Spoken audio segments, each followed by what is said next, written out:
Las acciones estadounidenses no son un monopolio de Wall Street. Hola a todos, soy yo, vuestro explorador de acciones estadounidenses. ¿Realmente los inversionistas minoritarios pueden derrotar a Wall Street? Absolutamente sí.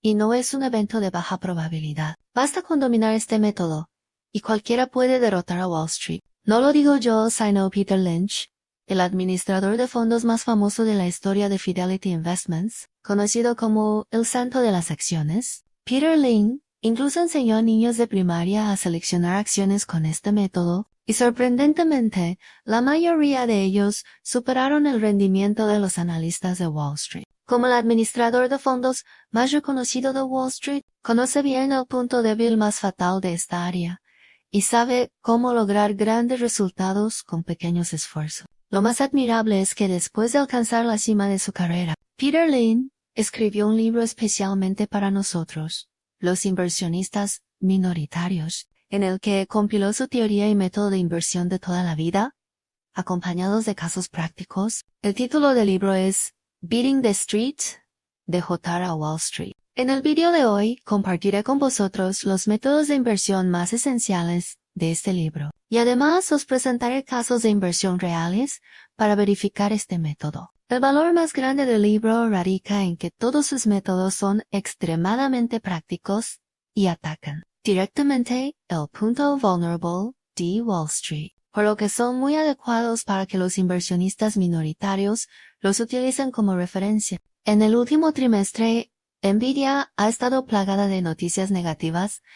Primero el impacto de DeepSeek, luego las sanciones de Trump a China en materia de chips y, a continuación, la amenaza competitiva proveniente de China se ha intensificado. Podríamos decir que los inversores estaban esperando este informe financiero para aclarar la situación actual de esta acción. Entonces, ¿qué tal ha sido el rendimiento del informe financiero de la empresa en esta ocasión? ¿Por qué el precio de las acciones de la empresa subió contrariamente a la tendencia después del informe? ¿Ha sido ya el fin de las noticias negativas? El precio de las acciones de Nvidia ha estado en consolidación durante casi un año. ¿Podrá este informe financiero hacer que cambie la tendencia negativa y entre en un nuevo periodo de crecimiento? ¿Es necesario presentar primero al autor del libro, Peter Lynch?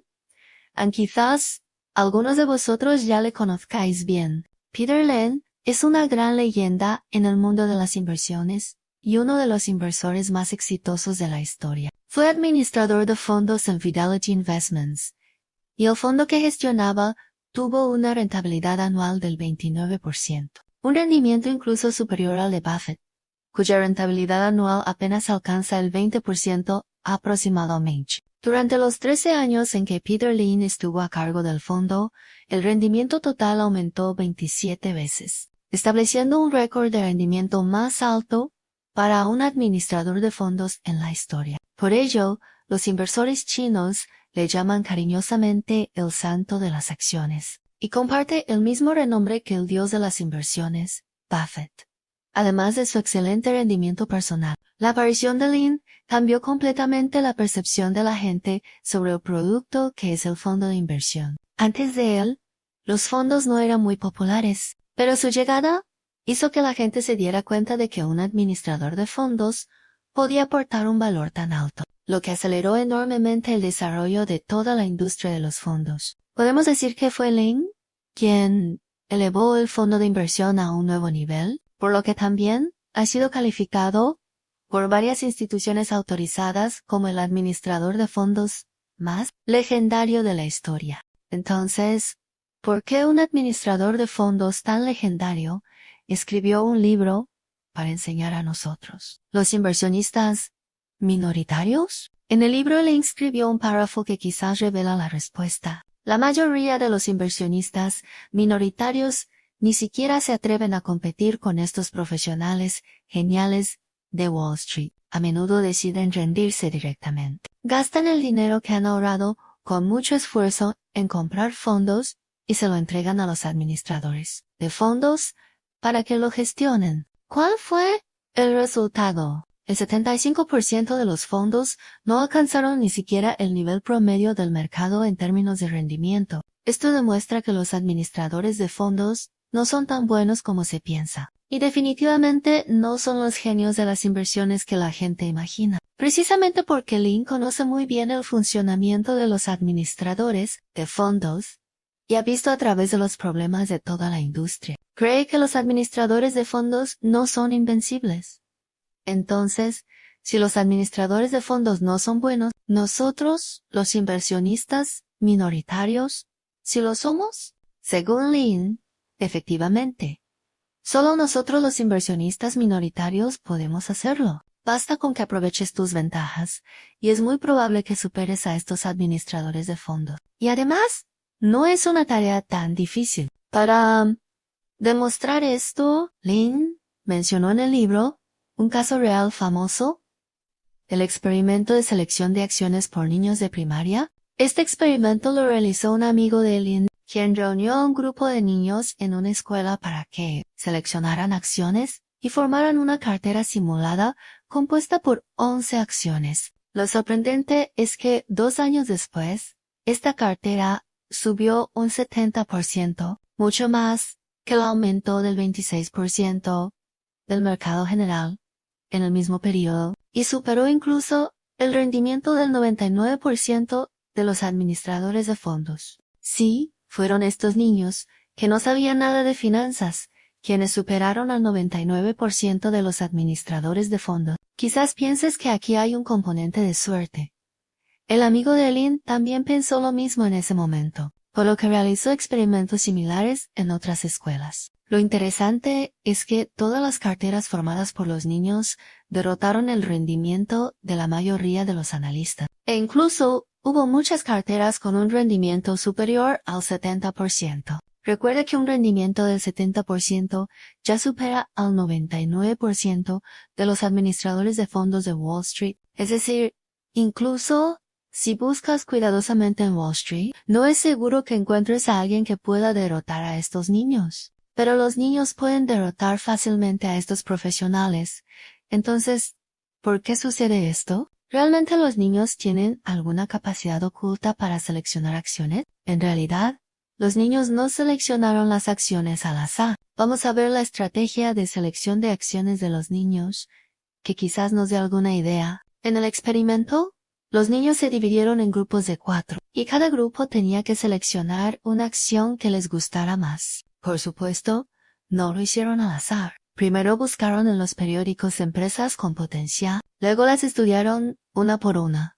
Analizaron su capacidad de ganancia, compararon sus ventajas y desventajas, y finalmente se reunieron para discutir y decidir qué acción seleccionar. Después de tomar la decisión, los niños tenían que dar un discurso ante toda la clase. En el discurso, tenían que explicar claramente el negocio de la empresa. Si no lo podían explicar, no podían comprar la acción. Por lo tanto, aunque los niños no conocían los conocimientos financieros específicos, bajo presión, lograron entender qué negocio hacía cada empresa. Lynn enfatizó especialmente esto en el libro Comprar solo acciones de empresas que conoces es una estrategia de inversión muy astuta. Lamentablemente, muchos administradores de fondos no implementan seriamente este principio de selección de acciones en su vida diaria. ¿Qué tipo de acciones seleccionaron entonces los niños? Es muy interesante a la lógica de selección de los niños.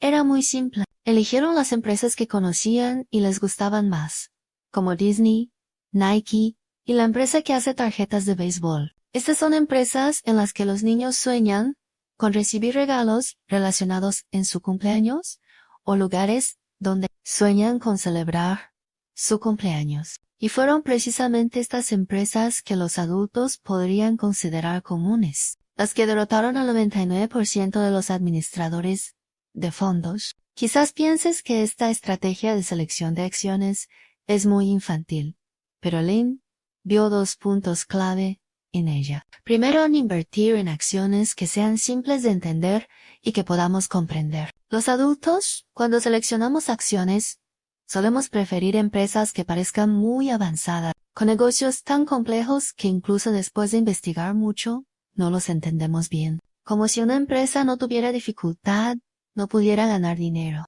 Pero los niños son diferentes.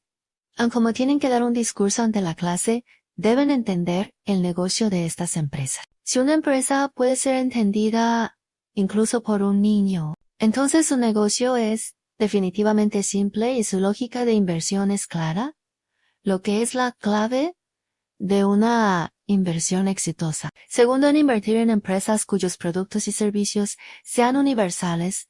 Estas empresas que les gustan a los niños, probablemente también les gusten a los niños de todo Estados Unidos e incluso del mundo. Los gustos de los adultos suelen ser diferentes, pero los gustos de los niños suelen tener una gran universalidad. Por lo tanto, si una empresa es querida por los niños, esto suele significar que tiene productos y servicios de excelente calidad y que son fáciles de popularizar. Probablemente, una empresa así no será mala. Lin también contó otro caso práctico en el libro, que es muy útil como referencia. Participó en una asociación de aficionados a las inversiones, donde era miembro honorario. Esta asociación es muy interesante. Durante la década de 1980, la mayoría de sus miembros superaron el rendimiento del mercado general. En 1991, el 619% de los miembros lo superaron. En 1992, fue el 69%, mientras que en el mismo periodo, solo el 25% de los administradores de fondos lo lograron. Recuerda que esta asociación estaba compuesta por personas fuera del sector financiero, que no habían recibido ningún tipo de formación profesional. Entonces, ¿cómo lograron un rendimiento tan excelente? En realidad, su método era simple. El club de inversionistas se reunía una vez al mes. En las reuniones, intercambiaban opiniones y decidían qué acciones comprar la próxima vez. Cada miembro se encargaba de investigar una o dos empresas y seguirlas de cerca en profundidad. En cada reunión, cada miembro presentaba un análisis oportuno y profundo de las acciones que había investigado, para que los demás miembros lo utilizaran como referencia. Como cada uno sabía que las acciones que recomendaba iban a afectar el dinero de sus amigos, todos hicieron la investigación con mucha seriedad. En la operación práctica, los miembros del club realizaban una inversión regular mensual en las acciones que les interesaban, para evitar la influencia de las emociones del mercado a corto plazo. De hecho, podemos ver que lo que hicieron los miembros en la primera parte no fue esencialmente diferente de lo que hicieron los niños en el ejemplo anterior. Ambos se esforzaron por entender realmente las acciones en las que iban a invertir Hume para lograrlo. También tuvieron cierta presión externa, como presentar informes periódicos o ser responsables por las inversiones de sus amigos. Y Lin cree que, en este ejemplo, la clave del éxito de los inversores también radica en el método de inversión regular, Dollar Cost Averaging, porque la inversión regular es una manifestación de operación disciplinada. Los miembros compraban por lotes las acciones que les interesaban estrictamente según este método, lo que evitó eficazmente las operaciones emocionales.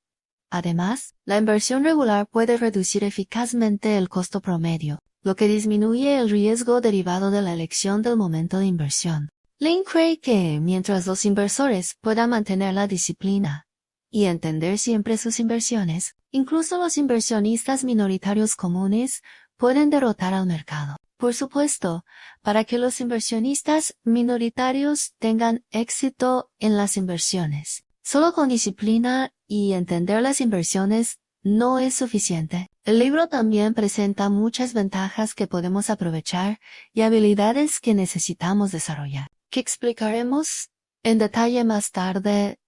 Sé que hasta aquí, seguro que algunos de vosotros no estaréis convencidos. ¿Realmente los administradores de fondos no pueden hacer lo que hicieron estos niños o el club de inversionistas? Además, ellos tienen más conocimientos profesionales y más recursos, por lo que deberían tener una mejor comprensión de las acciones. ¿Acaso no entienden un principio tan simple? Con sus décadas de experiencia en la industria, Lee nos dice que muchos administradores de fondos realmente no entienden estos principios básicos, y aunque los entienden y quieren aplicarlos, es muy probable que no puedan hacerlo. ¿Por qué?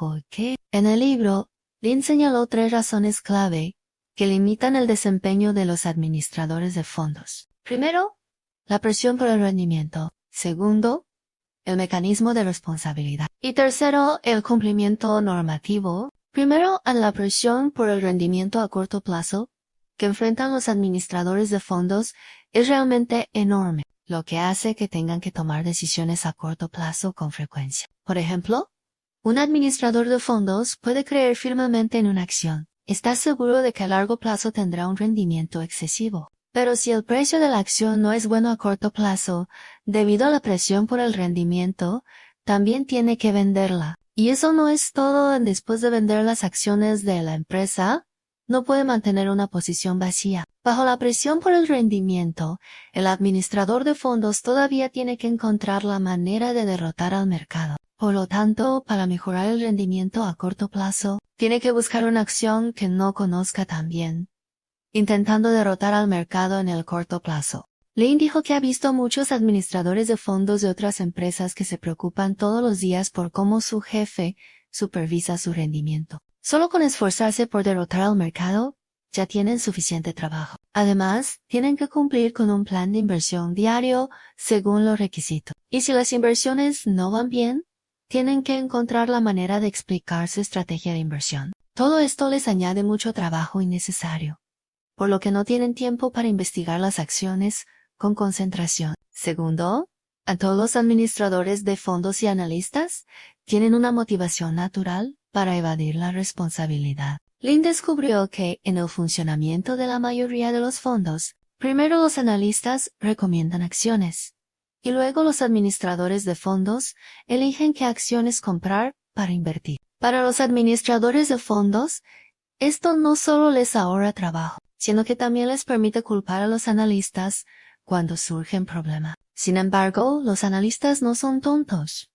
Saben que si las acciones tienen un buen rendimiento, el mérito finalmente irá al administrador de fondos. Si el rendimiento es malo, la responsabilidad podría recaer en ellos. Por lo tanto, pronto aprendieron a protegerse a sí mismos. Entonces, los analistas ya no estaban dispuestos a mostrar su capacidad de tener una visión única, porque esto conlleva un gran riesgo. Por el contrario, la mayoría recomiendan acciones que son ampliamente aceptadas por todos, como IBM en aquella época. Porque así, si IBM realmente baja de precio, el administrador de fondos no puede culpar al analista. Y cuando se enfrenta a los clientes, también puede evadir la responsabilidad fácilmente, diciendo es que el rendimiento de IBM decepcionó al mercado. No es nuestro problema. En este entorno de evasión, de responsabilidad, quienes finalmente sobreviven son los analistas astutos, no aquellos con una visión única. Tercero, la limitación radica en el cumplimiento normativo. Los administradores de fondos están sujetos a muchas restricciones normativas, más de las que podrías imaginar. Por ejemplo, cada acción tiene un límite máximo de tenencia. No importa cuánto creas en ella, generalmente no puede superar el 5% de la cartera. Además, no pueden mantener demasiada liquidez en efectivo. Incluso si el mercado va mal, tienen que invertir todo el dinero Hay muchos ejemplos similares. Estas regulaciones originalmente estaban diseñadas para regular el comportamiento de los administradores de fondos y reducir el riesgo de los fondos. Pero también les han impuesto demasiadas restricciones, haciendo que no puedan tomar decisiones de inversión con libertad. Ahora, si volvemos a mirar estas 3 limitaciones que obstaculizan a los administradores de fondos, nos daremos cuenta de que todas son ventajas para nosotros, los inversionistas minoritarios. No tenemos ninguna presión por el rendimiento a corto plazo. Mientras creas en una acción, no importa qué tan mal vaya a corto plazo. Si te mantienes en posesión de aquellas acciones realmente de calidad, finalmente obtendrás una gran recompensa. Además, para una buena oportunidad de inversión, puedes invertir tanto como quieras. Si te equivocas en la elección, incluso puedes recuperarte completamente y enriquecerse. Si el mercado va mal, también puedes liquidar fácilmente y salir del mercado. Tener efectivo en la mano te da tranquilidad. Además, lo más importante es que eres responsable de tus propias inversiones y no temes cometer errores. Precisamente porque eres responsable de ti mismo. Cuando cometes un error, puedes aprender de él constantemente, progresar y finalmente mejorar realmente tu comprensión de las inversiones. Todas estas ventajas son cosas que los administradores de fondos no poseen. Y esto es una de las lógicas fundamentales por las que Link cree que los inversionistas minoritarios pueden derrotar realmente a los analistas de Wall Street.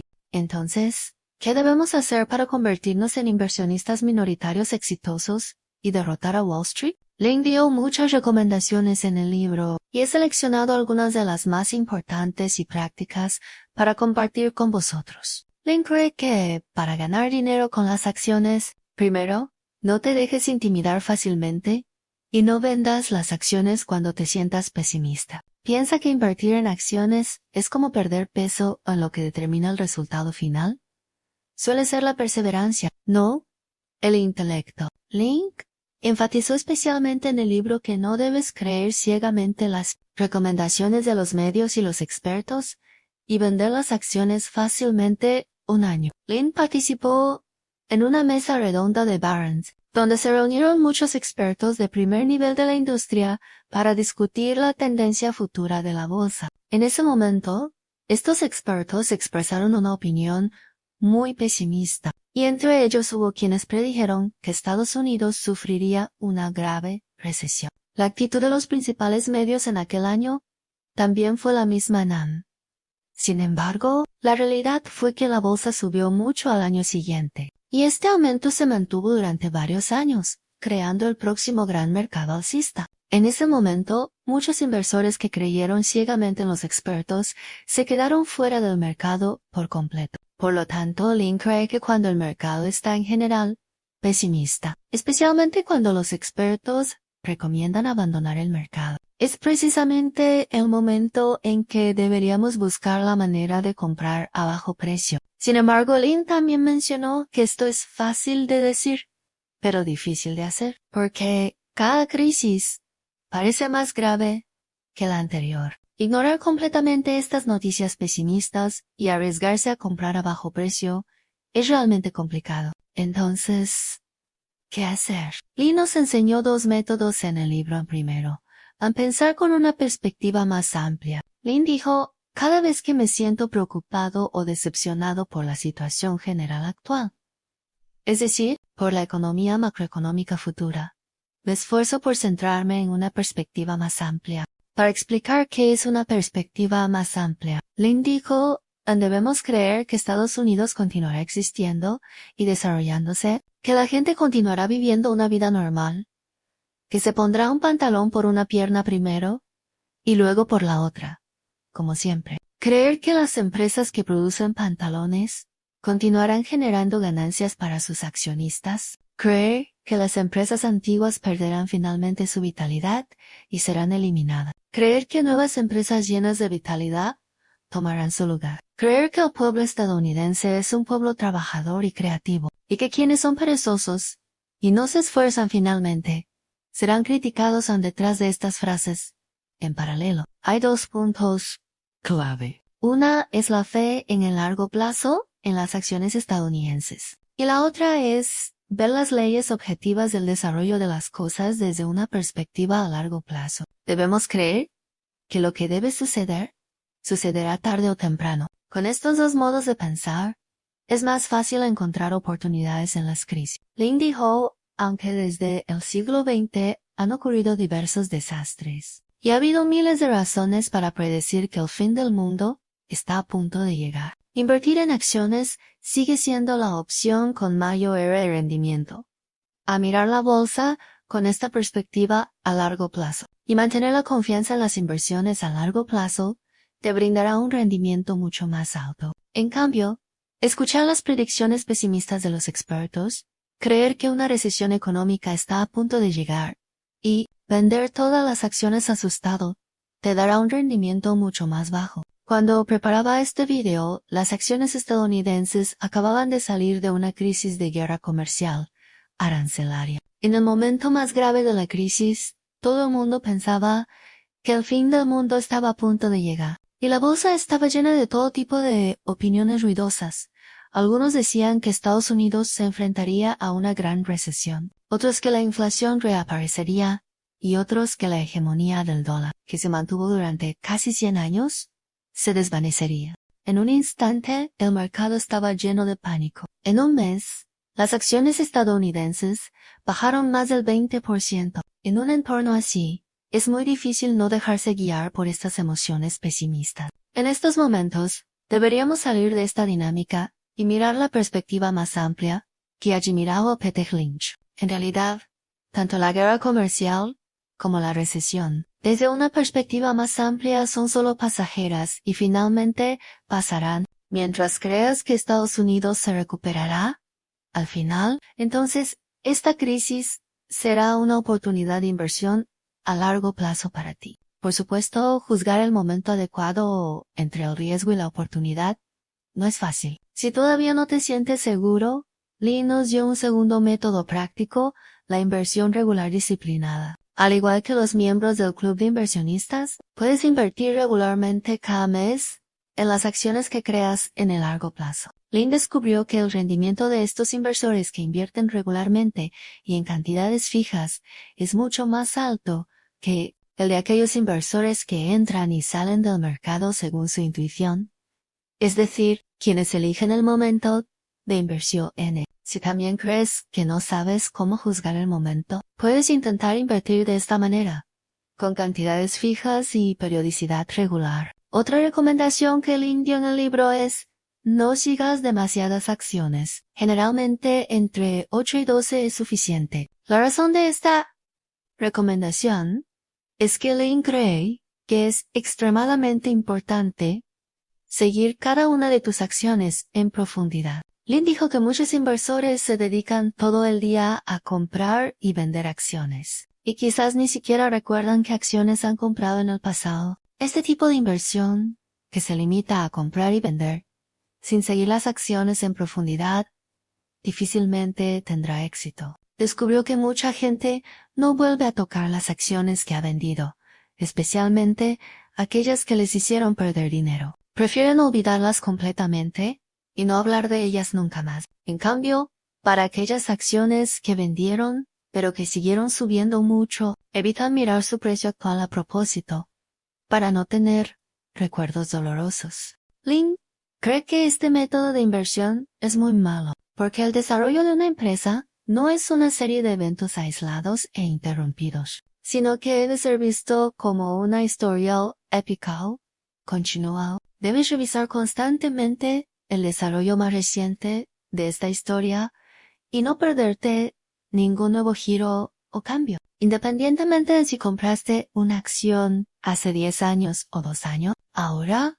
podría ser una oportunidad para comprarla de nuevo. En el fondo de Lynn, a menudo sucedía que una acción se vende y luego se compra de nuevo. Él cree que muchas buenas oportunidades de ganancia surgen en la segunda compra, porque cuando vendes las acciones de una empresa, siempre es porque la empresa tiene algunos problemas. Pero también debes haber tenido cierto conocimiento de ella y ser capaz de darse cuenta de si estos problemas serán resueltos. Una vez que los problemas se resuelven y el mercado aún no se da cuenta, tienes más oportunidades de comprar acciones a precio bajo para evitar perder el seguimiento de las acciones después de venderla. Lynn propuso un buen método.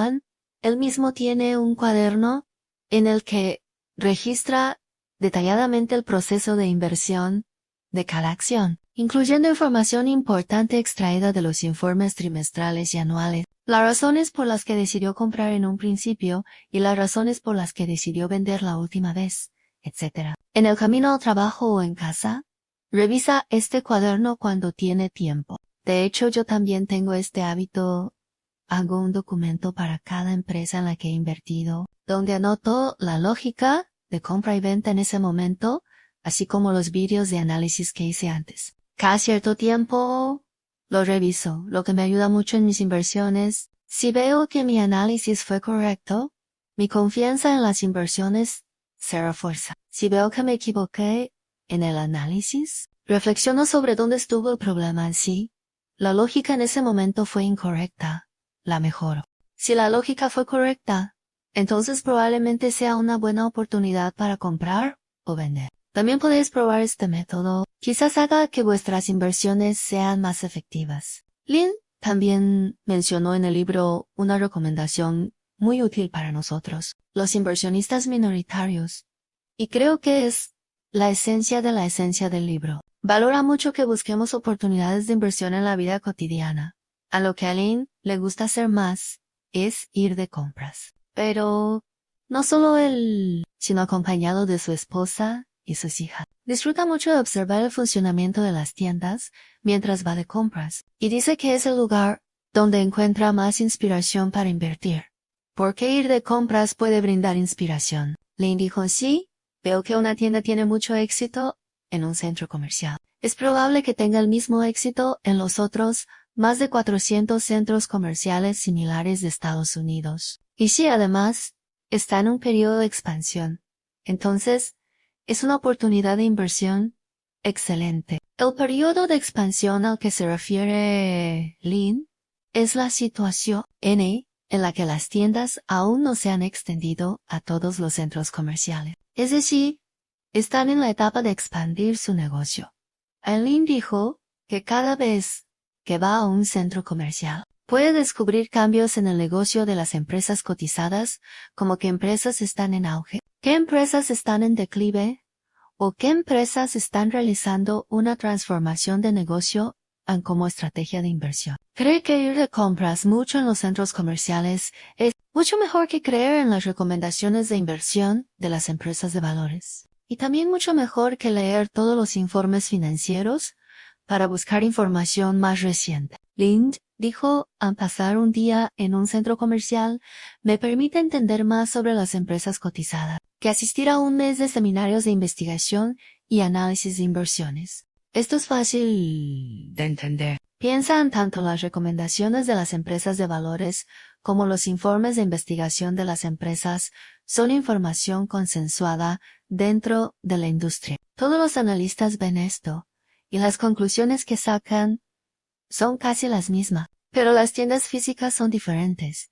Aquí no solo hay información de primera mano, sino también muchos detalles que los analistas no verán. Y estos detalles podrían brindarnos una ventaja informativa en nuestras inversiones. Una ventaja que nosotros, los inversionistas minoritarios, podemos obtener si observamos con atención. Link dio su propio ejemplo en el libro. Una vez antes de Navidad, llevó a sus hijas al centro comercial. Dijo que era para comprar regalos de Navidad, pero en realidad quería observar qué tiendas les gustaban a sus hijas. Resultó que, apenas entraron al centro comercial, las hijas se lanzaron a una tienda de cosméticos y no salieron más. Esta tienda vendía todo tipo de productos de maquillaje y cuidado de la piel, con el sello de natural y ecológico. Y sus productos incluían things like máscara de pestañas, de cera de abeja, pintalabios de kiwi y crema hidratante de zanahoria. Lin es un hombre muy masculino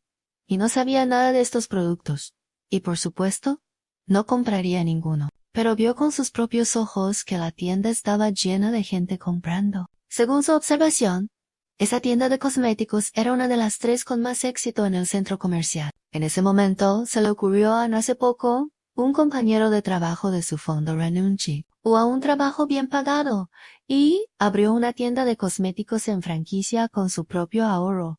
¿Será que fue esta tienda? Llamó inmediatamente a su compañero y efectivamente, era esta tienda. El compañero le dijo que su tienda de cosméticos tenía mucho éxito y que la tienda que abrió recuperó la inversión en un año. Actualmente, esta cadena de tiendas de cosméticos está en periodo de expansión y planea abrir otra tienda en franquicia en el futuro.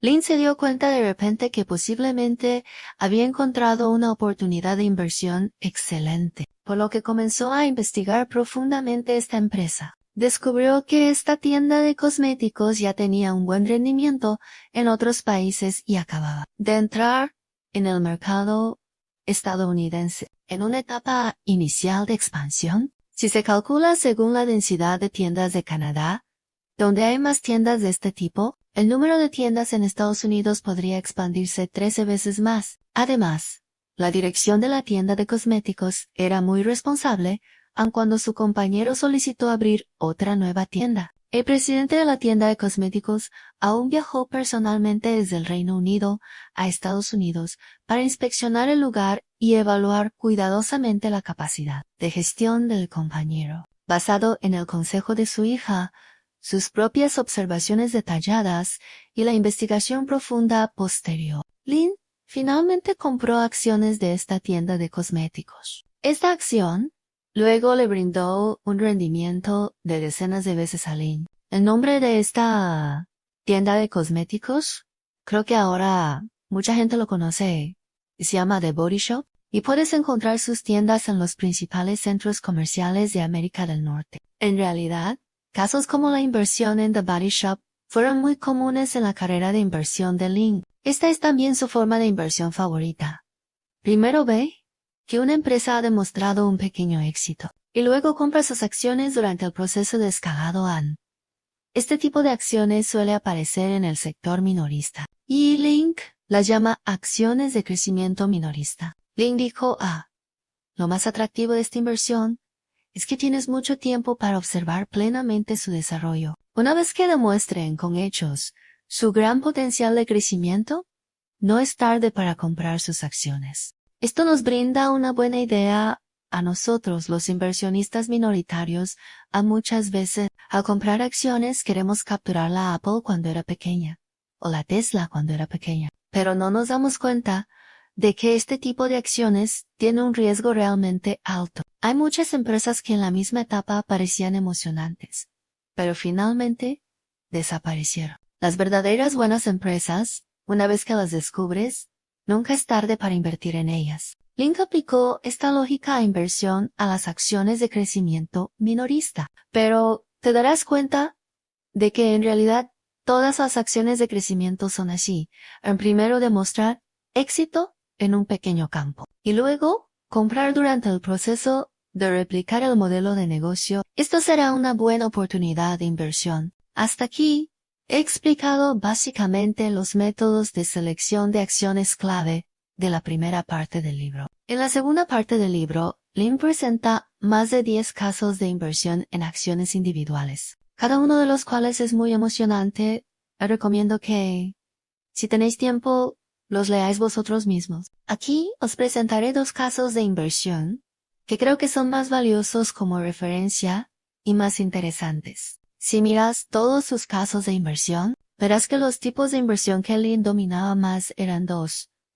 Una es invertir en acciones de crecimiento, y la otra es invertir en acciones cíclicas. Para estos 2 tipos, él tenía un método propio. A continuación, a través de 2 casos respectivamente, veremos cómo él seleccionaba inversiones. Primero, veamos cómo Lin invertía en acciones de crecimiento. Las acciones de crecimiento en las que invertía Lin no eran las que nosotros entendemos ahora como acciones tecnológicas. En aquel momento, tampoco había muchas acciones tecnológicas. Eran acciones de crecimiento en la etapa inicial de expansión de su negocio. A Lin le gustaban mucho las acciones de crecimiento con un negocio simple de entender, replicable y expansible, y que además pudieran implementarse de manera estandarizada. The Body Shop que mencionamos antes es un caso típico. De manera similar, Lin también invirtió en Home Depot, Taco Bell, empresas de funeraria, Toys R Us, etc. Todas estas empresas son ejemplos típicos que primero demostraron éxito en un lugar y luego se expandieron rápidamente. El caso que vamos a hablar hoy no es tan conocido como las empresas mencionadas arriba, pero es una empresa con un negocio muy interesante y un enfoque de inversión muy claro. Se llama Sup. Es una cadena de salones de peluquería. En aquel momento, la empresa acababa de salir a bolsa, y Lin decidió investigarla bien, por lo que volvió a poner en práctica su habilidad de investigación sobre el terreno. No hay nada que decir. Primero busca un salón para cortarse el pelo. Primero, Lin encontró una sucursal de Supercuts, y al entrar, vio que había mucha gente. En 3 clientes estaban cortándose el pelo. Otros 4 estaban esperando. y todos eran hombres. Vio que tardaría un rato en ser su turno. Así que comenzó a charlar con los empleados. De los empleados supo que más del 80% de los clientes que venían a cortarse el pelo eran hombres, que la velocidad de corte era muy rápida, aproximadamente 15 minutos por persona, y que el precio no era caro. Los clientes no eran consumidores de alto nivel. Después de charlar, Lynn se sentó en un asiento vacío y comenzó a estudiar los datos financieros de Supercuts. Los había traído de la oficina, y pensó que leer los datos financieros de una empresa en una de sus sucursales podría ser la mejor manera de pasar el tiempo. Los datos decían, según las reglas de cada peluquero debía cortar el pelo con precisión, rapidez y eficiencia, y un peluquero podía cortar el pelo a 28 personas por hora. Además, en cualquier lugar podías disfrutar del mismo servicio de corte de pelo. Las sucursales de Supercuts también elegían lugares con alquileres más baratos, y las tiendas no eran grandes. Pero a pesar de que las tiendas eran pequeñas, Lynn calculó que el volumen de negocio de estas pequeñas tiendas era más del doble que el de los salones de peluquería de alto nivel ubicados en los centros comerciales. Además, Supercuts abría los fines de semana y por las noches, los peluqueros tenían que obtener una certificación, y la empresa realizaba capacitaciones periódicas. ¿Notáis esto? En realidad, Supercuts es muy similar a McDonald's del mundo de la peluquería. Convirtieron el corte de pelo en un proceso estandarizado, que es la cultura de sin demoras, sin palabrerías típica de Estados Unidos. En ese momento, lo que Supercuts quería hacer con su oferta pública de adquisición era expandir este modelo desde varios estados del este de Estados Unidos a todo el país. La misma idea que The Body Shop que mencionamos antes. Al solo estudiar estos datos, no era suficiente para Lynn. También tuvo que probar personalmente la calidad del servicio. Tan pronto llegó su turno para cortarse el pelo. Se sentó y originalmente quería decir algo al peluquero, pero el peluquero no dijo nada y cortó su pelo con una velocidad sorprendente. Lynn ni siquiera se dio cuenta, y todo el proceso duró menos de 10 minutos. Lynn miró su reflejo en el espejo. Originalmente quería decir algo, pero antes de abrir la boca, el peluquero lo despachó. Al llegar a casa, Lynn le preguntó a su familia, ¿me queda bien este nuevo corte de pelo? Vio que la expresión de su esposa era muy complicada, y después de un rato, dijo con dificultad, pareces más joven. Lynn se dio cuenta de repente que algo no iba bien al primero. Pensó que su familia debía creer que normalmente parecía más viejo. Por eso dijo, más joven. Segundo, se dio cuenta de que el corte de pelo no debía ser bueno, y que decir pareces más joven era solo para hacerle sentir mejor. Más tarde, Lynn incluso llamó al CEO de Supercuts para quejarse de su corte de pelo. Pero aunque el corte de pelo no fue bueno, Lynn todavía tenía una gran confianza en la empresa Supercuts. En el libro, escribió, en el cabello de cada uno crece medio pulgada al mes. Los 250 millones de estadounidenses tienen que cortarse el pelo cada mes, mientras los seres humanos necesiten cortarse el pelo. El rendimiento de esta empresa tendrá una cierta garantía. Esta lógica de inversión es similar a la que Buffett utilizó cuando compró las acciones de Gillette, fabricante de rasuradoras. En resumen, Lynn valoraba las acciones de crecimiento como Supercuts por dos razones.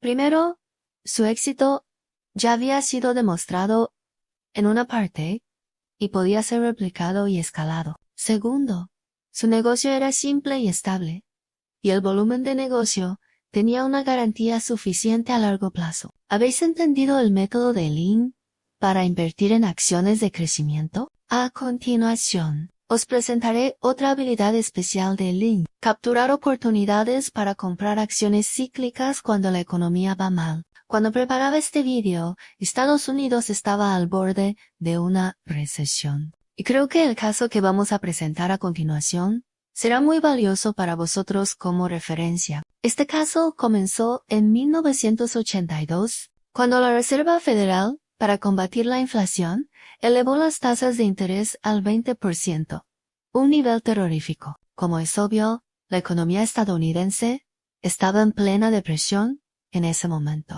En esta depresión, el sector más afectado sin duda fue el de bienes de consumo duraderos como los automóviles. En ese momento, el consenso de Wall Street era que las tres grandes empresas automotrices estadounidenses corrían un gran riesgo de quiebra, y el precio de las acciones de Chrysler incluso bajó hasta solo $2 por acción, mientras todo el mundo estaba en pánico pensando que las empresas automotrices iban a quebrar. Lynn vio una oportunidad en ello. A él le gustaba mucho buscar presas en las recesiones. En su opinión, la recesión económica de Estados Unidos no podía durar. No podía durar para siempre. Tarde o temprano, la economía se recuperaría.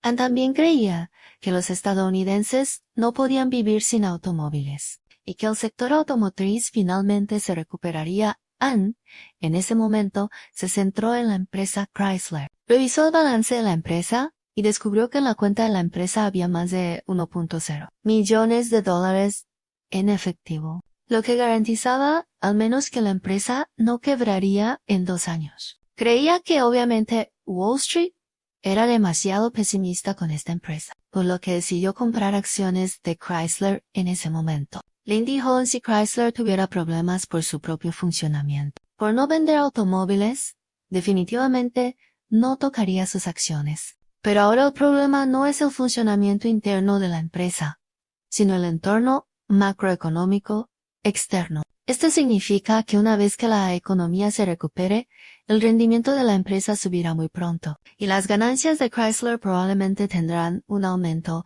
revulsivo. Esta es precisamente la lógica de inversión más importante para invertir en acciones cíclicas. Durante la recesión, Lynn seguía comprando acciones de Chrysler, hasta que en un momento se convirtió en la acción con mayor peso en su fondo. En ese momento, muchos compañeros de la industria pensaban que Lynn estaba loco por comprar una empresa que estaba a punto de quebrar durante una recesión. Pero luego, la realidad demostró que Lynn tenía razón. Después de la recuperación económica, el precio de las acciones de Chrysler subió 50 veces, lo que se convirtió en una de las inversiones más exitosas en la carrera de Lynn. Para la inversión en acciones cíclicas, Lynn dio 2 recomendaciones a nosotros. Los inversionistas minoritarios primero busca acciones cíclicas con un ratio de precio-ganancias per auto. Para la mayoría de las acciones, un PER bajo es bueno, porque significa que la empresa